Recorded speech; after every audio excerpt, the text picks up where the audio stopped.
जय श्री राम सभी भक्तों को। जय माता की। फिर एक नई वीडियो के साथ हाजिर हो गए हैं और आज की जो हमारी वीडियो है, जैसे कि आपने वीडियो के थंबनेल में बताया है कि दीपावली से पहले आपके जीवन में कुछ बड़ा होने वाला है।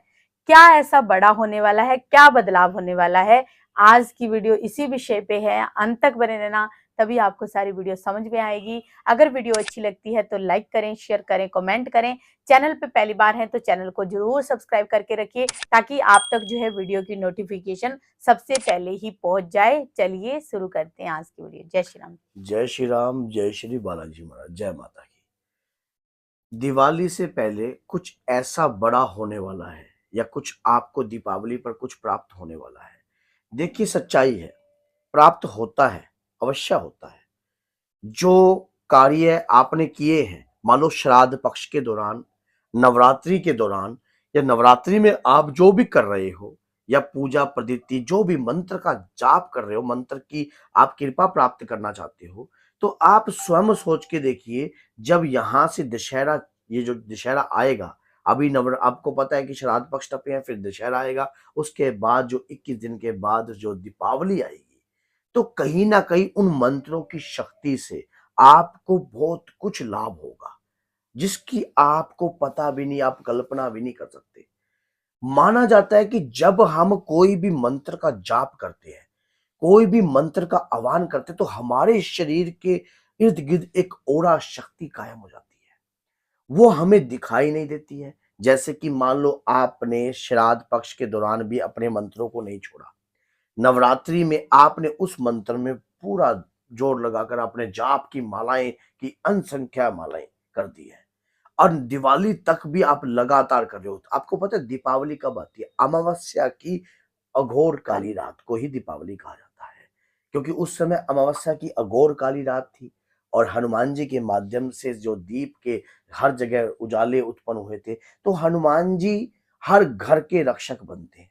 उस समय हर घर के अंदर हनुमान जी ने भी दीप जलाए थे, हर घर के छत पर जाकर, क्योंकि पवन पुत्र तुम पवन समान, तो वो पवन के समान है, वायुदेव के पुत्र है, तो उन्होंने स्वयं इसका प्रयोग किया था। तो उसी प्रकार से हर घर में एक रोशनी महक गई थी, एक एक खुशहाली आ गई थी। इसी प्रकार से मातु लक्ष्मी आपके ऊपर कृपा बरसाएगी दीपावली पर। लेकिन आपको कुछ ऐसा कार्य करके चलना है। देखिए, क्या होता है कि जब हम कोई मंत्र का, अभी आप जैसे नवरात्रों में आपने किसी चीज का त्याग किया होगा, श्राद्धों में भी त्याग किया होगा, जैसे कि दारू, मदिरा और मीट, इन चीजों का त्याग करके चलो। तो आप लगातार दीपावली तक कुछ ऐसी गलतियां मत करना, जैसे कि दारू मदिरा का सेवन। इससे क्या होता है कि आपके मंत्र की जो शक्ति है वो घटती है। आप ये मत सोचना कि मंत्र की जो शक्ति है वो बढ़ेगी। अब तो नवरात्रि चली दिन गई है, टपके। अब तो ये चीज हो गई, अब हम इस चीज का सेवन। देखिए, ये आपकी ऊर्जा, कहते हैं कि ओरा शक्ति जब शरीर पर कायम रहती है, जब किसी चीज का आप त्याग करना सीख जाते हो। जब तक आप त्याग करना नहीं, आप कभी भी आजमा लेना, अगर आप तामसिकता का आहार ग्रहण कर रहे हो, लगातार आहार आहार ग्रहण कर रहे हो, आप हनुमान जी की पूजा कर रहे हो। क्योंकि एक भक्त ने ऐसा कमेंट किया था कि गुरुजी, अभी नवरात्रि में तो हमने प्याज लहसुन छोड़ दिया है, और उसमें भी, और उसके बाद हम हल्का हल्का कई बार मच्छी वगैरह ये चीजें का जो हम सेवन कर लेते हैं, तो क्या हनुमान जी हमारी पूजा को स्वीकार? हनुमान जी कभी भी आपकी पूजा को स्वीकार नहीं करेंगे। हनुमान जी के वीर जो है आपके शरीर पर कभी भी नहीं आने की कोशिश। क्यों? इसलिए क्योंकि आप तामसिकता का सेवन कर रहे हो। आपने उसका सेवन करने से ही आपकी जो मंत्रों की शक्ति है, उसका जो बल है वो कमजोर रहता है। जो ताप आपने चढ़ाया है लगातार मंत्रों की माला से, जो आपने आपने जो पूजा शक्तियां। याचना करी है, और वो चाहे आपने किसी स्वार्थ के प्रति करी हो, चाहे अपने पितरों को तारने के लिए करी हो, या आपने अपने अंदर ऊर्जा पैदा करने के लिए करी हो, या किसी शक्ति की लालसा में करी हो, तो आपने जो भी किया है वो उसको व्यर्थ नहीं करना है। लगातार इसी मंत्रों की माला को, इसी जाप को आपने दीपावली तक लगातार बरकरार रखना है। और आपके साथ आपके पितृ स्वप्न में आपको खुद अपने दर्शन देंगे। और ऐसे आपको, अगर आपने पितरों की साधना करी है, या हनुमान जी की साधना करी है, या माँ दुर्गा की साधना आप कर रहे हो, तो दिवाली तक आपको उनके दर्शन जरूर होंगे। स्वप्न के माध्यम से हों या प्रैक्टिकल हों, आपको प्रैक्टिकल में कभी भी हो सकते हैं। कभी भी हो सकते हैं, ये मानो तो भगवान है, ना मानो तो कुछ भी नहीं। जब आप कहीं जा रहे हो या कहीं ना कहीं ऐसा, अभी एक भक्त के साथ क्या हुआ, अब जैसे नवरात्रि चल रही है, तो नवरात्रि में उनको काफी धन का लालच जो है आ गया। काफी क्या हुआ, उन्होंने कहा कि मैं नवरात्रि में साधना जो है हम करेंगे। अचानक ही वो ऐसे व्यस्त हुए, कहीं से मोटा जैकपॉट आना था पैसे का, तो वो क्या हुआ, वो पूजा ही नहीं कर पाए। और अभी तक वो क्या हुआ, वो पूजा नहीं कर पाए और वो फिर रहे हैं। तो जो माँ है वो कहीं ना कहीं अपने भक्त की परीक्षा भी लेती है, और आपने उस परीक्षा में अव्वल आना है। अगर आप इस चीजों में अव्वल आ गए या इस चीजों में आप समझ कर चल पड़े, तो कुछ ऐसा बड़ा आपके साथ जरूर होगा दिवाली दिवाली तक। तो देख लेना, क्योंकि आप लगातार मंत्रों की माला का जाप कर रहे हो, या नहीं कर रहे तो अभी से करने लग जाओ।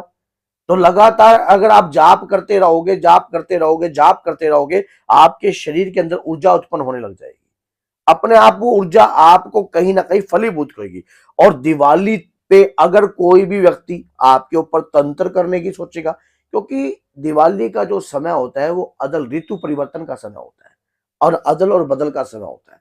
उस दौरान बहुत सारा जो है गलत कार्य भी किए जाते हैं, लेकिन अगर आपके शरीर के इर्द गिर्द एक रक्षा कवच तैयार हो जाएगा, तो कोई भी व्यक्ति आपके ऊपर तंत्र करने से पहले 100 बार सोचेगा, क्योंकि वो तंत्र प्रयास करने की कोशिश करेगा, लेकिन आपके मंत्रों की शक्ति आपकी रक्षा करेगी। जिस मंत्र का आप गुणगान कर रहे हो वो आपका रक्षा कवच स्थापित करेगी, आपका स्वयं का रक्षा कवच स्थापित हो जाएगा। अगर आप मंत्रों की जाप कर रहे हो या कोई पाठ कर रहे हो या दुर्गा सप्तशती का पाठ कर रहे हो, तो लगातार बरकरार रखिए, इसको बंद मत कीजिए, क्योंकि ये समय जो है जागृत अवस्था का है। इस दीपावली तक आप लगातार अगर किसी मंत्र की साधना करते हो, तो ये जागृत अवस्था में रहेगी, आपकी ये चीज सोएगी नहीं। आप, क्योंकि उस समय दिवाली की जो अमावस्या है उसको बड़ी अमावस्या बोला जाता है, और महानिशित काल रात्रि के अंदर अघोर काली रात्रि होती है। उस दिन काला, मानो बिल्कुल सारा अंधेरा होता है। हम जो दीप का दान देते हैं, अपने पितरों की कृपा के लिए भी देते हैं, तो कहीं ना कहीं अगर आपके पितृ भी जो आपने तर्पण किए, कार्यक्रम करे, कुछ भी करे, उनकी कृपा भी आपके ऊपर होगी। और जो लोग आपके प्रति गलत करने की सोच रहे होंगे, वो कहीं ना कहीं आपकी रक्षा करेंगे। कुछ ऐसे बड़े बड़े कार्य आपके साथ हो सकते हैं, कहीं से मोटा धन की प्राप्ति भी हो सकती है, कहीं से कुछ आपको रुके हुए लाभ हो कार्य सकता भी। है, या कोई आपके रुके हुए कार्य हैं वो भी बन सकते हैं, और आपको कुछ भी प्राप्त हो सकता है अगर आप अपने मंत्रों का जाप लगातार कर रहे हो। तो बोलिए जय सीताराम, जय श्री बालाजी।